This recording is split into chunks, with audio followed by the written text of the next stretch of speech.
Mtazamaji, karibu tena kwenye taarifa za leo mashinani, tukiwa tunaendelea mkumbo wa lala salama. Kumbuka taarifa kuu ambazo tunazifuatilia, moja ni ile ya kuhojiwa na majasusi mwanahabari Jackie Maribe, ambaye taarifa ambazo zipo hata katika magazeti ndio ambazo tunazifuatilia zaidi kuona namna gani Brian Obuya atakuwa pia anafuatilia hiyo taarifa na kutupasha katika ile kituo cha ujasusi cha Kiambu, ambapo atakuwa anahojiwa kuhusiana na mauko ya Monica Kimani. Zaidi ya hayo tuko na mdahalo, lakini tukiangazia zaidi kuhusu bidhaa na matumizi ya bidhaa. Pia maji ni bidhaa, na ndio maana kule Murang'a imeleta mdahalo mkubwa sana. Mwenzangu Clement Masombo anafuatilia hii. Hebu tuvuke kwake aweze kutupatia taarifa kwa kina kuhusiana na usambazaji maji kutoka Murang'a kuja Nairobi. Clement, habari ya asubuhi. Hebu tuelezee, haswa imefika dhuhuri, maana saa 6, namna gani Murang'a maji yamegeuka dhahabu? Manake pia tumepata kuna msukumo kati ya kaunti na ile bodi ya kudhibiti maji safi na taka. Sasa hivi tena ni mambo na asilimia ya ushuru.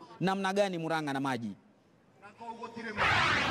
Naam, sijambo Lofty. Leo katika kaunti ya Murang'a, kwanza kuna mkutano wa hadhara ambao ni gavana wa kaunti hii ambaye ni Mwangi wa Iria ameitisha kuzungumza tu na wakazi wa kaunti hii, kuelezea labda ni nini ambacho yeye na serikali yake wanataka wafanyiwe. Labda tu kueleza ni kuwa maji ambayo yanatumika katika kaunti ya Nairobi, mengi kati ya maji hayo yanatoka katika kaunti hii ya Murang'a. Na hivyo gavana pamoja na wawakilishi wa wadi katika kaunti hii ya Murang'a wako na ombi ambalo wanasema kuwa jinsi kaunti zingine zinavyofaidika kutokana na yale, labda tuseme kama kaunti ya Turkana ambao wanafaidika kutokana na yale mafuta ambayo yako katika kaunti yao, yeye anataka kaunti ya Murang'a iwe ikipata asilimia 25 ya ushuru ambao unatoza katika maji ambayo yanasambaza kaunti ya Nairobi.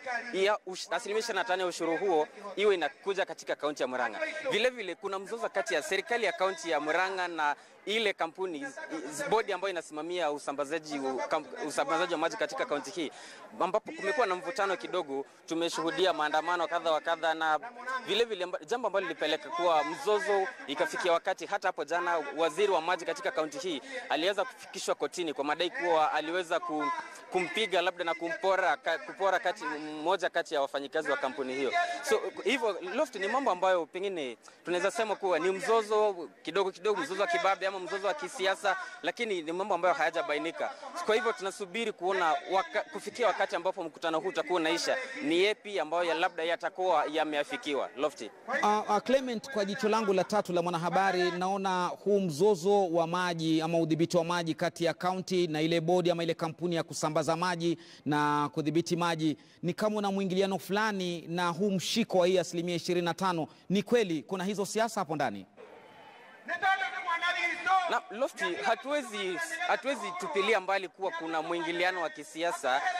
Ukifuatilia vizuri utapata kuwa labda ni uhasama ambao pengine ulianza jadi. So kufikia sasa pengine ni mmoja au wawili wanajaribu kuonyeshana kuwa mimi nina nguvu kufikia hapa na mimi pia nina nguvu kufikia hapa. Na bila shaka kuna msemo ambao unasema kuwa fahali wawili wanapopigana bila shaka ni nyasi ambazo humia.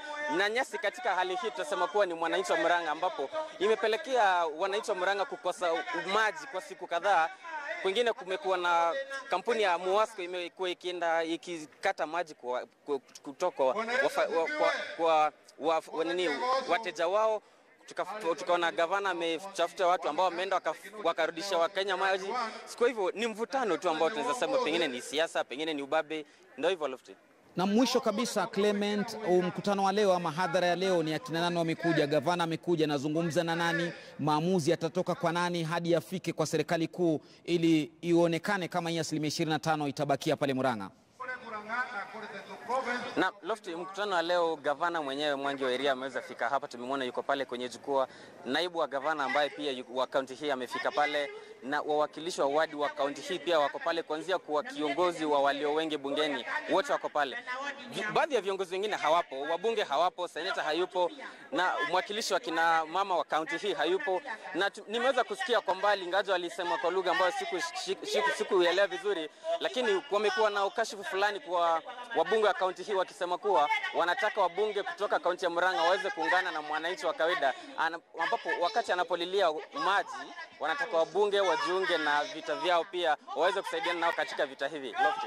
Na asante sana. Huyo ni mwanahabari wetu Clement Masombo akiwa kule Murang'a anafuatilia zaidi swala hili la maji. Kumekuwa na utata elekea miezi mitatu na zaidi sasa kati ya kaunti ya Murang'a na Muwasco. Sasa hivi ni mambo na asilimia ya pato la maji kusalia pale Murang'a 25.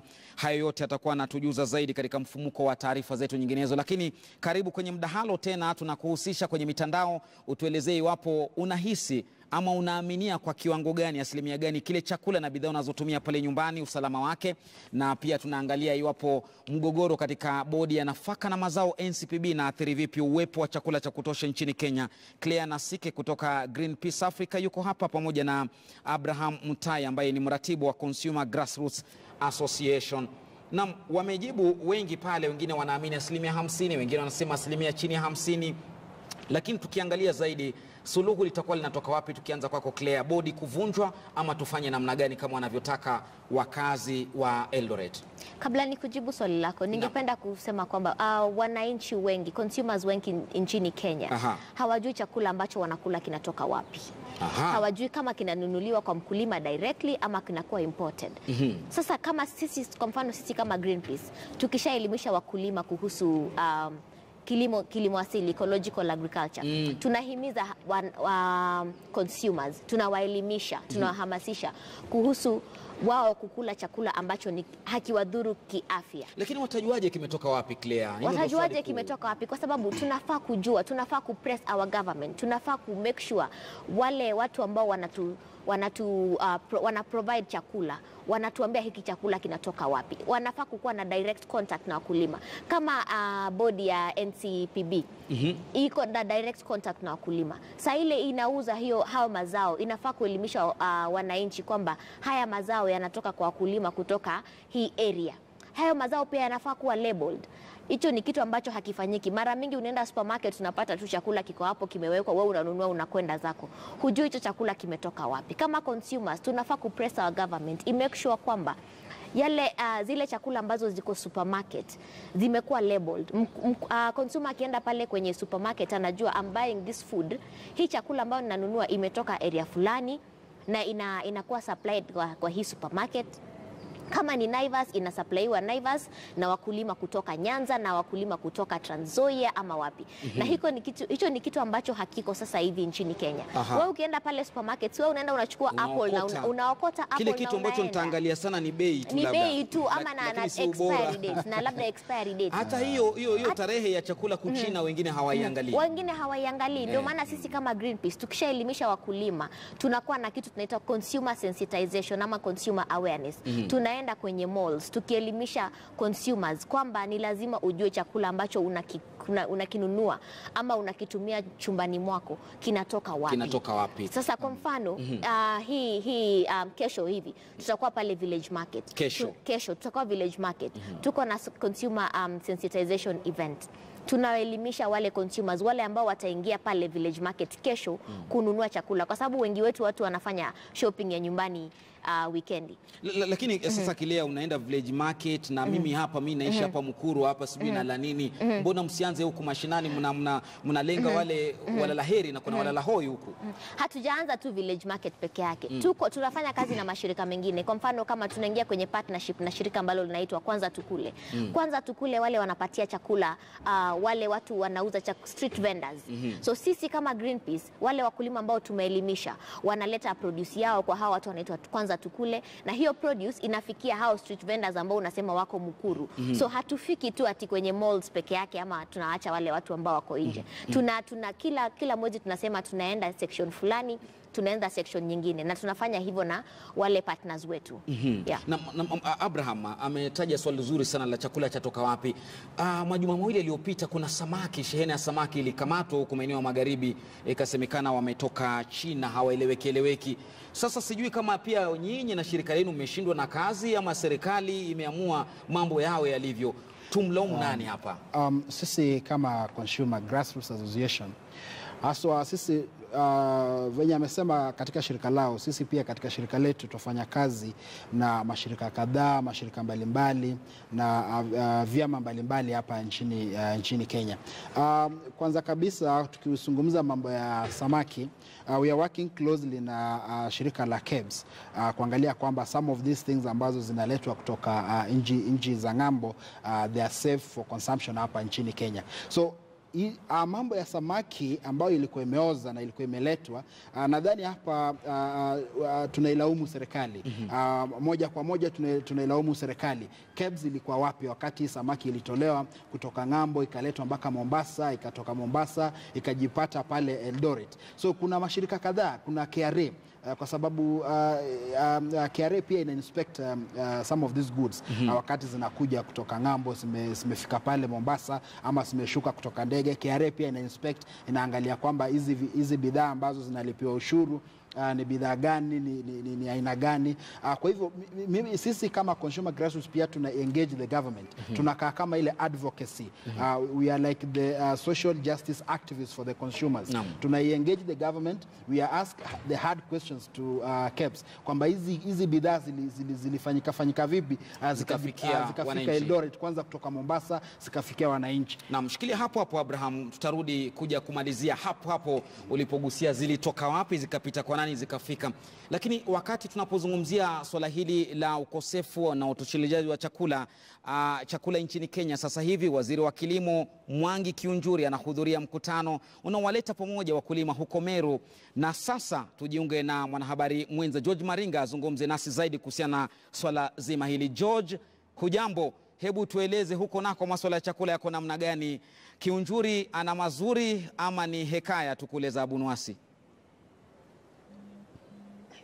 Sijambo Lofty, bila waziri wa kilimo Mwangi Kiunjuri ameshawasili katika kaunti ya Meru na anatarajiwa kufika hapa katika uwanja wa Gitoro hapa kaunti ya Meru ili kuweza kuanzisha rasmi sherehe hizi ambazo ni za 5 za wakulima, ama kwa Kiingereza Meru Dairy Farmers Field Day.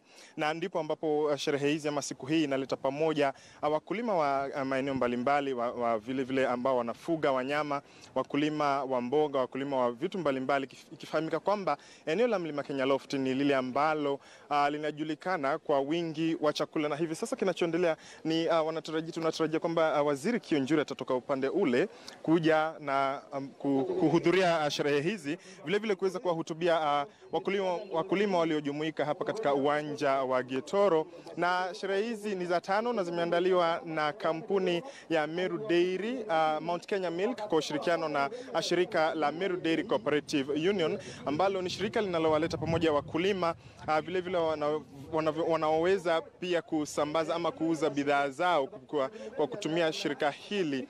Lofty, itafahamika kwamba eneo la Mlima Kenya kama nilivyosema ni eneo linalojulikana kwa wingi wa chakula, isipokuwa kando na sifa za ule mmea wa miraa Lofty. Vile hapa kaunti ya Meru kuna mimea inayokuzwa, kuna viazi vitamu, viazi vikuu, viazi vinginevyo, na vile mimea kama vile ndizi, kuna mahindi, kuna maharage na mbinu zinginezo. Kwa hivyo Lofty, tunachosubiria sasa ni hafla hiyo rasmi kuanza, ikiongozwa naye waziri wa kilimo Mwangi Kiunjuri aliyefika hapa, na tunaarifa kwamba amekuwa akihudhuria sherehe hizi ambazo ni za 5. Mwaka jana vile alikuja na kaahidi wakulima kwamba watakuwa wakipata mapato mazuri kuhusiana ama baada ya kuuza bidhaa zao mbalimbali, ikiwemo wale wafugaji wa ng'ombe, ikizingatiwa kwamba eneo hili haswa la Meru watu hutumia ama hunywa ile maziwa inayotengenezwa tu ama maziwa inayotumika hapa eneo la Meru ni ile inayotengenezwa na kampuni ya Mount Kenya Milk. Na kampuni hii imewezesha wakulima mbalimbali kuweza kupata faida, ikizingatiwa kwamba wanakwenda katika vitongoji mbalimbali kuchukua maziwa ile na kuileta pamoja na kuiuza katika eneo la Meru, kaunti ya Meru, na hivyo basi imeweza kupatia mtaji kwa wakulima mbalimbali, wafugaji na vile wakazi wa Meru. Kwa hivyo Lofty, tunazidi kufuatilia hafla hii ambayo itasubiriwa kuanza wakati wote sasa, pindi tu waziri Kiunjuri atakapofika hapa uwanjani Gitoro, kaunti ya Meru. Lofty. Na asante sana, ni barobaro George Maringa huyo kutoka Meru, atakuwa anatujuza zaidi kuhusiana hayo. Angalau acha nikuachilie upate kopo la maziwa ukimsubiri Mwangi Kiunjuri. Turudi hapo studioni kumalizia, lakini nisome jumbe zako mbili tu angalau, alafu wageni wangu wamalizie. Namuona Gadhu wa Skyline kuhusiana na swali la iwapo na kiamini chakula chako. Anasema kwanza, chakula tunachokila kina madhara mengi kabisa lofti kimwili, na ndio maana magonjwa mengi yapo kwa utumizi wa madawa mashambani. Na pili kabisa, mkulima hakuna siku atafaidika iwapo bodi ya NCPB haitaacha udhalimu kwa kuwapendelea watu kadhaa ambao wana usemi kisiasa au kimfuko. Alafu Helen Dena anasema mimi sikiamini chakula kabisa, mara mercury mara aflatoxin. Mwananchi mlala hoi hajui afanye nini. Serikali lazima iwajibike vilivyo ili kuhakikisha kwamba vyakula tunavyokula viko salama usalmin. Mwisho na isoma yake Andrew Mboholi anasema jambo lofti, mie si jambo mzima. Chakula tunachokula asilimia yake kubwa sana haiaminiki. Suluhu ni kilimo endelevu, uhamasishaji kwa matumizi na ukaguzi mufti wa chakula. Asante kwa Kiswahili mufti. Na Claire, tumalizie kauli yako ya mwisho. Kauli yangu ya mwisho ni kuwa ningependa kuwahimiza kama useme waziri wa kilimo Mwangi Kiunjuri na rais wetu Bwana Uhuru waweze kusupport kilimo asili ama ecological agriculture. Kwa nini nasema waweze kusupport kilimo asili? Kwa sababu hiki ni kilimo ambacho haki-encourage wakulima kutumia kemikali. Ile kemikali ambayo inadhuru udongo, inadhuru maji, inadhuru ile mimea ambayo wakulima wanaipanda kwenye mashamba yao.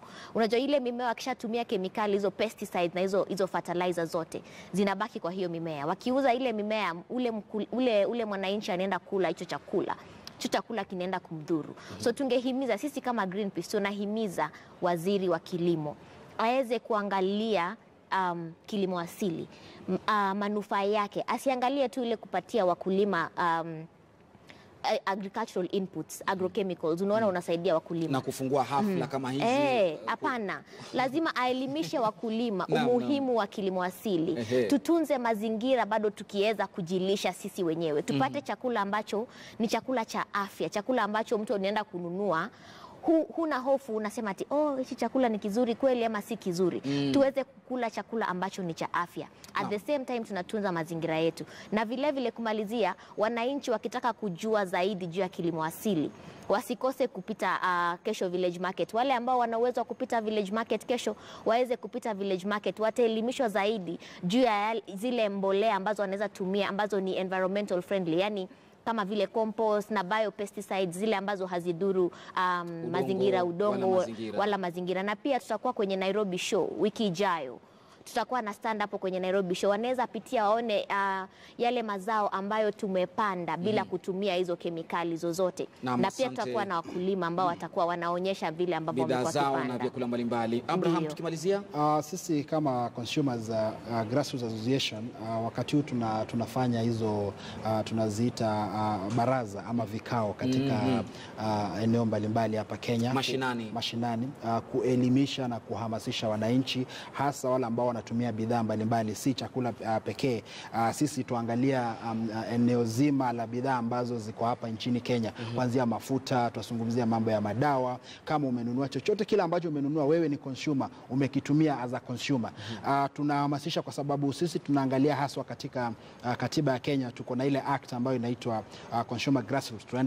Tunazunguka tukihamasisha watu wajue rights zao kwa bidhaa hizi ambavyo wanavinunua na wanavitumia kama consumers. Na kwa kumalizia, ningependa sana kuonyesha wananchi ama kuleta ile attention ya wananchi waelewe kwamba wakati wananunua vitu, kwanza katika haya maduka ambayo ni ya jumla, haya tunaita wholesales, wahakikishe hata supermarket wahakikishe kwamba wameangalia zile tarehe ambazo ni za manufacture date na expiry date, waangalie zile bei za bidhaa na pia yaliomo kwenye chakula na pia yaliomo kwenye chakula ama ile bidhaa. Isikuwa kwamba unanunua bidhaa, unafika kwa nyumba yako unatupa ile risiti, wewe umesahau ulinunua wapi hiyo chakula. Uanze kuwe makini kuanzia kununua hiyo bidhaa hadi mwisho umeitumia hiyo bidhaa. Ukiwa na shida yote ama umeona kwamba kuna shida ambayo yule mwenye alitengeneza hiyo bidhaa hakukwambia na ushaipata wakati unaitumia kwenye matumizi yake, unaweza tutafuta sisi kama consumer grassroots na we can represent you even in court. Kumbe mna mawakili? Tuna mawakili ambao. Asante Abraham, naomba muda hauko nami umekatika kabisa, kwa hivyo itabidi nimalizie hapo. Shukran sana Cleana Sike kutoka Greenpeace Africa's Food na Abraham Mtai, mratibu Consumer Grassroots Association, tukijadili